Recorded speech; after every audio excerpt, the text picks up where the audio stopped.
Hi, this is Steffi from Steffi's Beads, Baubles, and Treasures. I always say it wrong. And I started out Steffi's Beads and Baubles. I wanted to show you this little guy I made today. Girl, guy, whatever you want to call it. This is a little pinata. And I had a cute little pinata cookie cutter. And I thought it was really fun. So I'm going to be right back showing you how I did it. And I hope you enjoy this video. It was a lot of fun to make. And if you're wondering why I picked a pinata, we've been covered with snow for a week. It's been kind of scary and depressing in Texas with water going out and power going out. Now, let me be very clear. We never lost our power. We never lost our water. But even though we didn't, there was always the fear it would happen. We were very prepared and we were okay with it. But I did find I was a little bit more tense than normal. And it's also horrifying seeing people you know and even strangers talking about being out of power and having to boil water or not having water. The only water we lost was the cold water in our sink, in our kitchen sink. But anyway, that's why I picked him. I wanted something bright, fun, and colorful. So here we go. Okay, let's get started. And here is my tray. And I have yellow, purple, pink, green, blue, and orange. 5mm sequins. This is just one of the packages. And they're 5mm. I got these at Cartwright, but you can get them anywhere. And I used 11O seed beads. These are from Hobby Lobby. I wait till they're on sale for 50% off, which is at least once a month, and I buy whatever tubes I want. But if you're just getting started out, this is the way to go if you have a Hobby Lobby near you. The bead treasures, they're $2.50. Okay, these are $3 full price. These are $2.50. I don't know if you can see, but that is a drastic difference. It's a slightly bigger bead, but for the ornaments, it's fine. If you want a more delicate edge, then use a smaller. But if you don't care starting out, they have these in quite a few colors. I have pink and blue here that I could have used for this, but decided I would just go with the smaller ones. But this is an option too. So after you have your beads and your sequins, you're going to need a beading thread. Having done this for so many years, I have these spools. Now this spool's getting low, but I have replacement ones already. And this is a very old one. It's a size O, Nemo brand.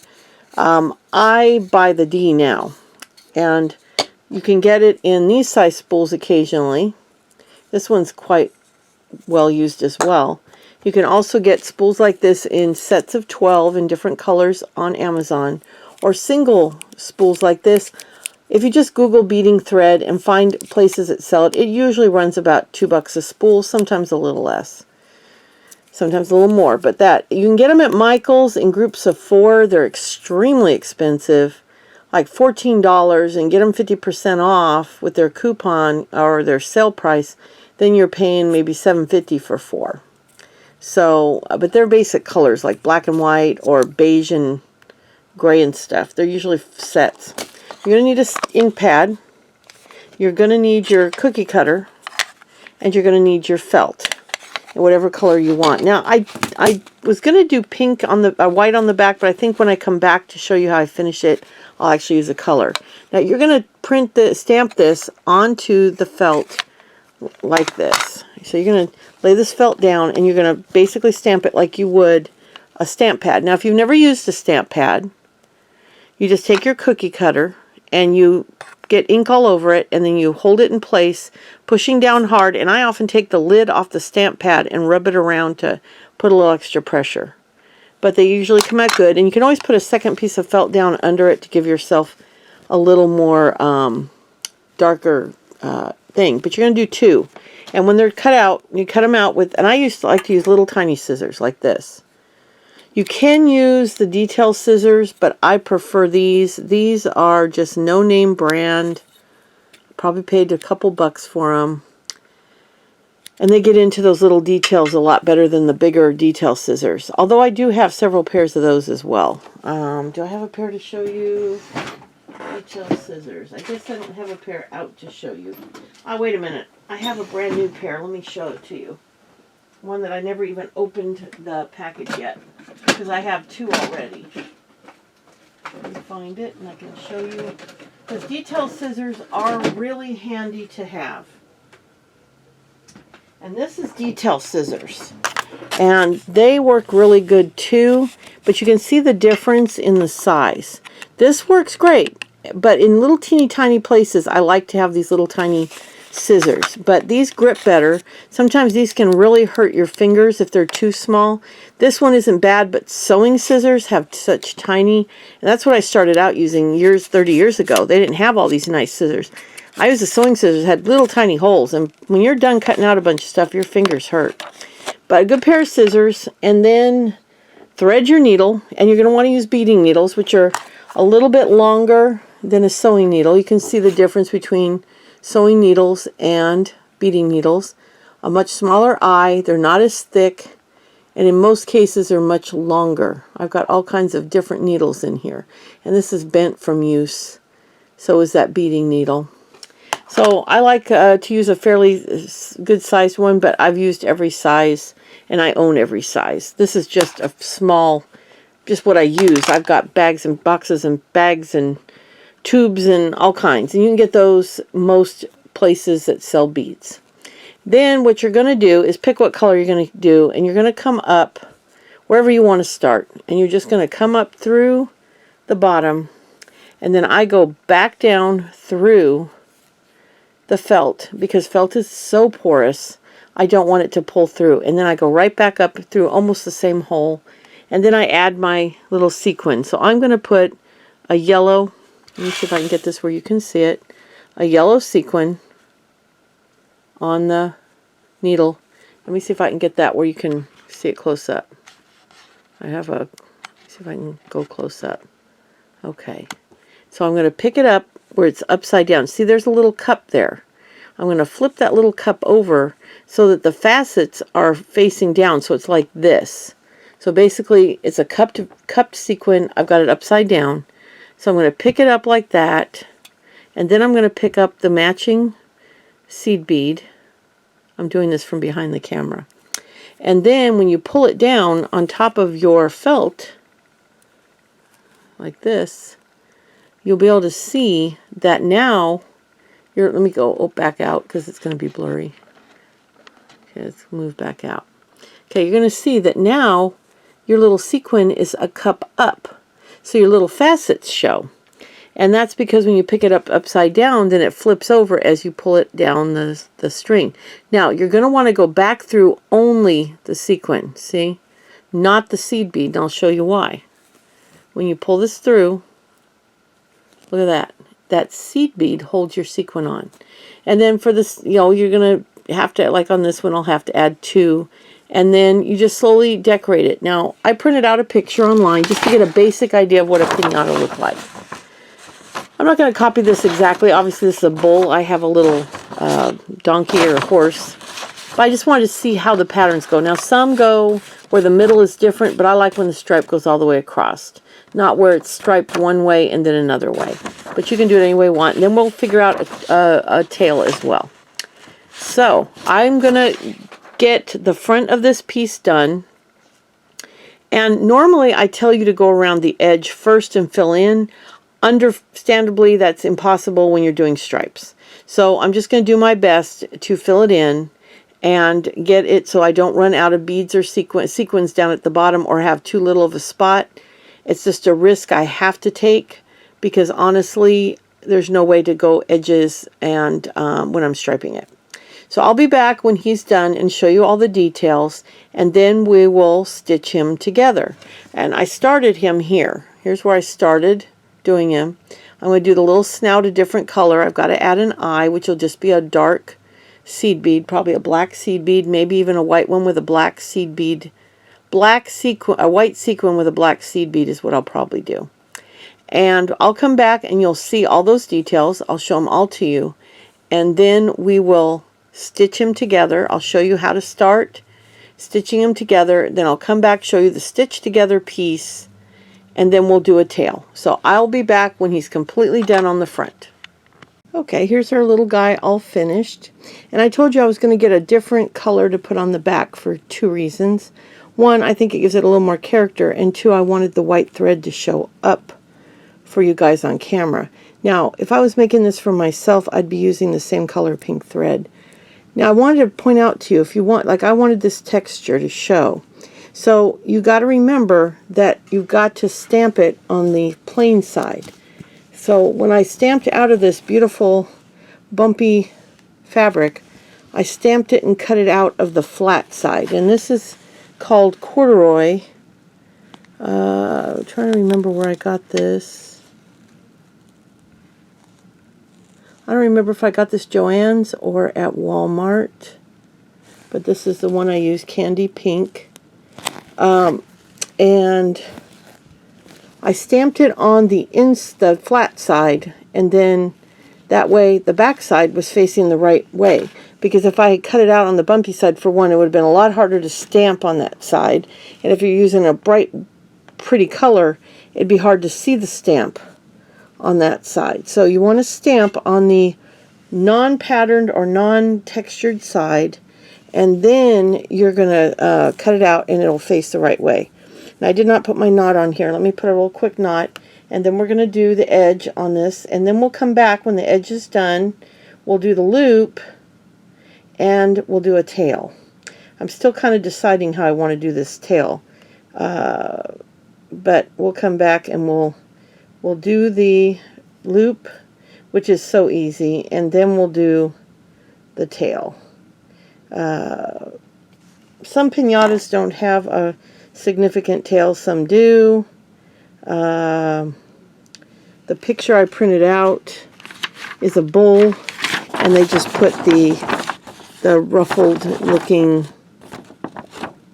tissue paper, which a bull would not have a tail like that. The bull would have a straight tail with the fringe at the bottom. But it's a piñata, so anyway, let's see. So we're going to start with our needle and thread. And funny story for you, I thought, oh, this is way too long of a needle, and so let me see if you can see it in here. I have some tiny needles. Oh, where'd it go? This little tiny one, right? I think that was it. Was it? It was teeny tiny. Let's see. Might have been. No. Oh, this one. See how tiny that is? I thought, oh, because I poked myself a couple times with a big needle. I thought, oh, that'll be. Oh, I've poked myself maybe twice. I'm just out of practice. That little needle was so tiny, I was constantly poking myself. So, oh my gosh. I went back to my big needle. But you line up the back to the front. Make sure it's lined up well, that you like how it looks. And unless you're using a die cutter, they're not going to be exactly the same. There's going to be a little bit of differences. I'm going to pick just a very straight place, an easy place. Although this is pretty rounded, I'm just going to come up from the middle. So I'm going between the two. See, I'm coming between the two. I'm going up in here and coming up through the white. And I'm just going to come up kind of inside, trying to miss the inside. I don't want to come up through a sequin. If you come up through a sequin, then when you pull to the side, your thread will lay over the top of the sequin. Now I'm going to cut this down a little bit, but mainly that'll get tucked inside, and you can just turn the little knot so it gets tucked inside. Sometimes it fights you a little bit. Did I go? Uh-oh, look what I did. I messed up. I went through the back. Oh dear. Okay, hold on, I'll be right back. Okay, I left that in because I want you to see that it doesn't matter how long you're doing this, you make boo-boos. So I got the knot cut, and I'm gonna go right back. So you can actually pull it out of the way. I was just trying to show you that I was in between. So just come up wherever you want. It doesn't really matter. Come up and pull your thread, and you just want to make sure you do not come up through a sequin. Then I'm going to go to the back. So I'm going to go to the back in about the same spot, and I'm going to go all the way through to where that other thread. So I'm going to come through the back, go all the way through both layers back to where I was, and kind of make a loop that goes right over the edge. See? Okay. And then I'm going to personally just do the stripes in the color of the stripe. So I'm starting with 3 beads to start. to start your fringe, you need 3 beads. You're going to come in pretty close to where this loop is, but I got to be in the orange, so I'm going to come right about here. Just get inside the orange. And then I'm going to pull it, and it's going to twist a little funny. You're going to come up through. See, I want to go this direction. So I'm going to come twist it so it's right, and then come up through the one that's going the direction I want to go. Because that's what I'm going to build on for the next, hold on, I'm trying to keep you up in frame while I do this. Okay, so it's going to twist. This is going to be twisted till you end the piece and come back up through it. Then I'm going to just put 2 more seed beads on here for the next one. Let me put my glasses back on. I had them off. Because when I'm working close up, I don't need them. But since I am holding the camera I have the camera between you and me. Okay, now I put 2 more on and come all the way through. You're only going to go in the middle when you start it. From there on out, you're going to go through both layers like that. And you're going to just try to grab just enough so you don't tear the felt. Come through. And again, you only need 2 because from then on it'll make your little tri piece. So you're going to come up through that. It's hard for me to see what I'm doing. Hold on. That's why I have never done this, because I got to make sure I hold it in place while I look under the camera to do it, because I cannot see. Okay, so now I'm going to come back up, going the direction I'm going again, and pull. Now if you notice, I have a lot of thread on here. You don't need a lot of thread, because at any time you run out of thread, you just, like let's say I was out of thread, I would just come over here. I'd go around, I'd go through the felt a few ways this direction, then I'd go through a few this way, tie it off, then I'd come back underneath. I'd come back underneath through here and go right back up through that bead from the inside. I'd catch the felt on the inside and come back up through that bead and just keep going. It only gets hard. You want to make sure when you're getting down to your last, like if you think you have just enough thread to make it but you're not sure, add a piece of thread. Cut it off and start over, because nothing's worse than just having a couple inches left and now you got to try to get in there and add the thread. It's better to do it when there's a lot of room to open up the piece. So I tend to use a lot of thread, and I make sure that I keep that going. So now I'm going to tuck up in there again, being careful not to go through a sequin, and pull it. I'm just going to do this to show you how I change colors, and then I'll come back when it's done. And again, going the direction that I am going, I'm going to go back up to that last seed bead. I just thought with the colors varying, it would be fun to do the edge. Since I've got all the seed beads out anyway, it would be more fun to do it this way. You don't have to. If you want to make something like this, you could pick one color out of all of them. You could use the color that you choose for the back. Make sure you stay in frame. And I'm going underneath the camera to look. Okay? And we're getting there. And this is where every stripe will be different. So you just got to, every stripe you've got to consider, okay, this one is right on the cusp. So I'm going to add 1 orange and 1 green.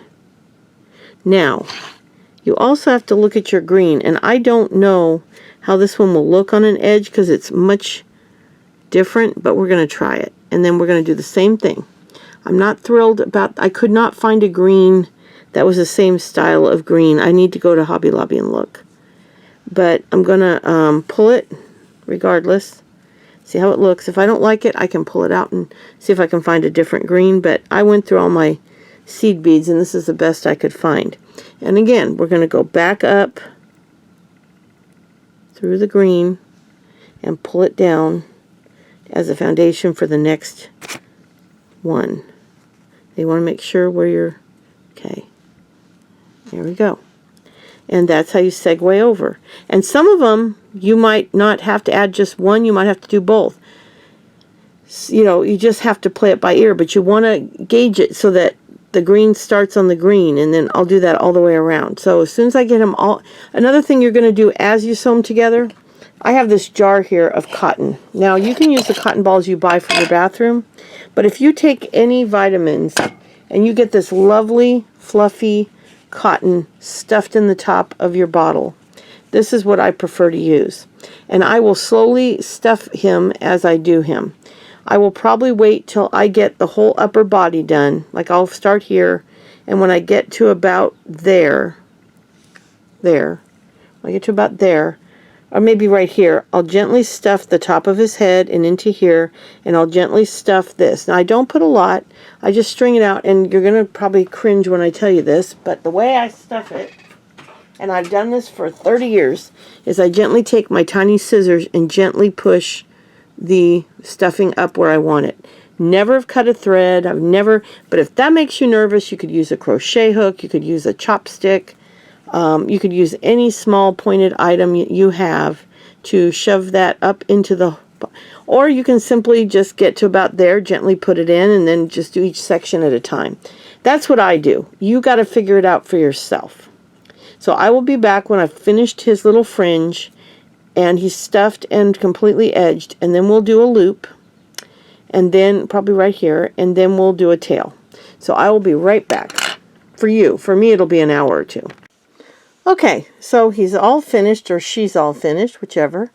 And I think it turned out really cute. I'm very, very happy with how this little guy came out. Now we're going to do the loop, and basically how I figure out where I'm going to put it is I just kind of hook into the beads and see how he hangs. And you don't want it hanging crooked. I think right in there is a good place to come in. And we're going to come in from the back. I've double stringed the thread, so I've tied a knot to make it 2 strings. And I'm going to come up from the back.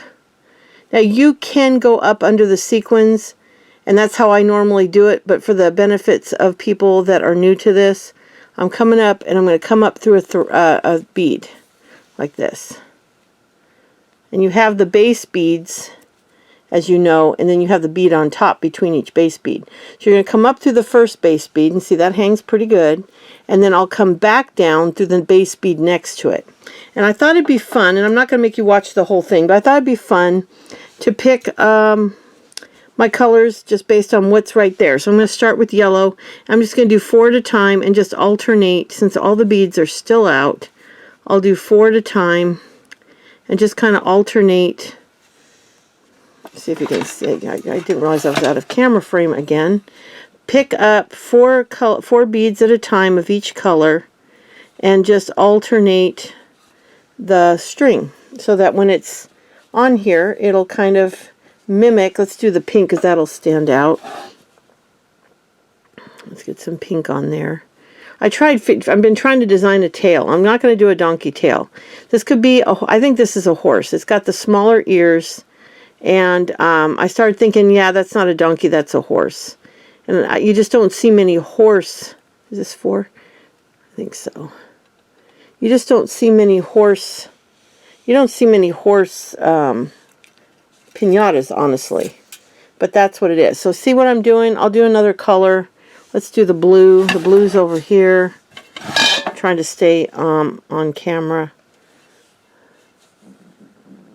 It's hard to do this little detail work, but I'm trying to stay on camera so that you can see. I'm just picking up, and you could do 1 bead, 2 beads, 4 beads. You could do a bunch of beads, and then I'm just going to do all the colors. I'm going to rotate them. And the thing is, this doesn't have to be a set length. I usually do the loops about 6 inches so that it will be a 3-inch loop. So there's a little room to give. So it doesn't have to be perfect. Like if you end less than a perfect pattern, it won't matter. Like if I'm doing yellow, blue, pink, or yellow, green, blue. Oh my goodness. Yellow, green, pink, blue, and then there'd be purple and orange. If I get to the end and I'm going to be short and orange, it really won't matter. You just don't want to end with the same 2 colors unless that's how you like it. But I'm just going to go around. I'm going to try to end with 2 different colors, like maybe orange and purple or something. And then I'll loop it off and I'll come right back and we'll figure out a tail. Okay, I am back and here's what it looks like. And what I did, if you have a dedicated tray, and I use old cookie sheets I buy at yard sales, thrift stores, or just ones that I replace. I took and I marked the, I've got so much stuff on my work table right now. I marked the front one, that's the beginning, and then marked it at the end of 6 inches. So that way I could just hold it up and see where I was at. And it absolutely, the pattern stopped right at the 6 inches. I got very lucky.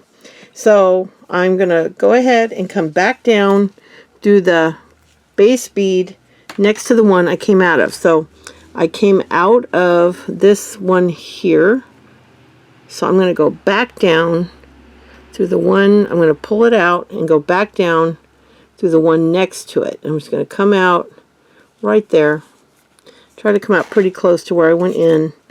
And then I'm going to pull this tight. And the reason I like to use a double strand is because I feel it just, hold on, it got tangled. Hold on. Let me see what's going on here. Okay. I feel that if you double the thread and make it twice as thick, the biggest stressor on your ornament is the loop. That's where it could get tugged or pulled or yanked. It's probably the most delicate part. I've never had anything but a loop. And I've only had a couple break, and mainly when a kid got a hold of them. And that's only happened, I think, once, maybe twice. And then I'm going to come around, and I'm going to make a loop like that. And I'm going to keep doing that. Just kind of try to go over the old knot. You've already got kind of a mess there. And this is why normally I would do it in the same color as the felt. But I realize that not everybody has colors. That most people are going to start out with white and maybe black. Now, once you know you're going to be doing this and it's something you love, then I would invest in more colors. But until you are absolutely sure that this is something you're going to do many pieces in, just start with your white and just get the smallest white you can. You can just go to a website and buy 1 or 2 of these for $1 or $2 each. I've seen them as low as $1.50 to $1.60 and as high as $2 or $3. I think even Joann had some, and if you have a 50-cent coupon, they weren't ridiculous. But, you know, when you add shipping, sometimes that's a better way to go is Michael's or Joann's. But anyway, you're just going to keep going around that way, and then I go this way. But anyway, I'm going to finish up knotting it, and then I'm going to come back and we're going to figure out the little tail. Okay, I tried to film doing the tail. I just couldn't do it. It has to be right up in my face. So I'm going to tell you what I did. But this is the striped loop. Now, I did not stripe the tail, but you could. And what I did is I did the same thing I did on the loop. I went up through a bead, added the loop, and came back down through the one next to it. The difference on the tail is I added each color. I came up through that bead, added a bunch of beads. Then on the very last one, you can see how it sticks out. I left that one and then came back through everybody else. That way this one held on to the rest. So basically I went through all of these beads, then I went back through all of them except the very last one because that holds it together, and came back through the same bead. And I did it on 3 different beads just to give a... Now remember, it's not supposed to be a real horse. It's supposed to be a pinata, so it can look a little funky. You can make it longer, you can make it shorter, you could do more colors. But this is our little guy. He's all finished. And you could stripe the tail if you wanted to, but I just wanted to keep it simple. Now, this is the thing. On the back, you're going to have a lot of stitches showing. If you don't like that and you don't have colored thread, just use white on the back. And then all those threads will pretty much blend into the felt. I would have used a pink thread for myself, and all this would have blended in. But I think it keeps it, it's a homemade piece, and that's what it shows. So it doesn't bother me. But anyway, I hope you liked this little guy. I hope you enjoyed the video. I hope that you could see exactly what was going on. And the only thing I could not record for you, I tried and I had to delete it, is the tail. But it's literally the exact same as doing the loop. I just did 3 different beads, went in and out the same bead. So I knotted it, went out the top bead, I added the beads, left the last bead, came back through the rest, came out, kind of knotted it once, then went back through the next bead, and did that till I had all 3 fringes done. Then I knotted it and tied it off. And the cool thing is you can do it any way you want. You could do them longer, you could do them shorter, you could do them striped, you could pick different colors. I just picked 3 colors at random, and I just had fun with it. But he was a lot of fun. Like I said, if I had to do him over again, I would have striped him this direction probably. But I'm not really unhappy with the slanted though. And then for his eye, the way I did his eye is I waited till I beaded everything and then went on top of the beads and sequins with a white sequin and a black seed bead to make the little eye. I think it makes it stand out better, and I like that much better than just having the eye, because if you blend it in, it's going to end up getting covered by, it even does that this way. But if it's up on top, it'll stay on top a little bit better. Anyway, I hope you like this, and I will be back soon with the next creation. I'm going to be getting a lot more of these done for you, and other crafting videos as well, and jewelry making videos. So I'll be back soon. Bye.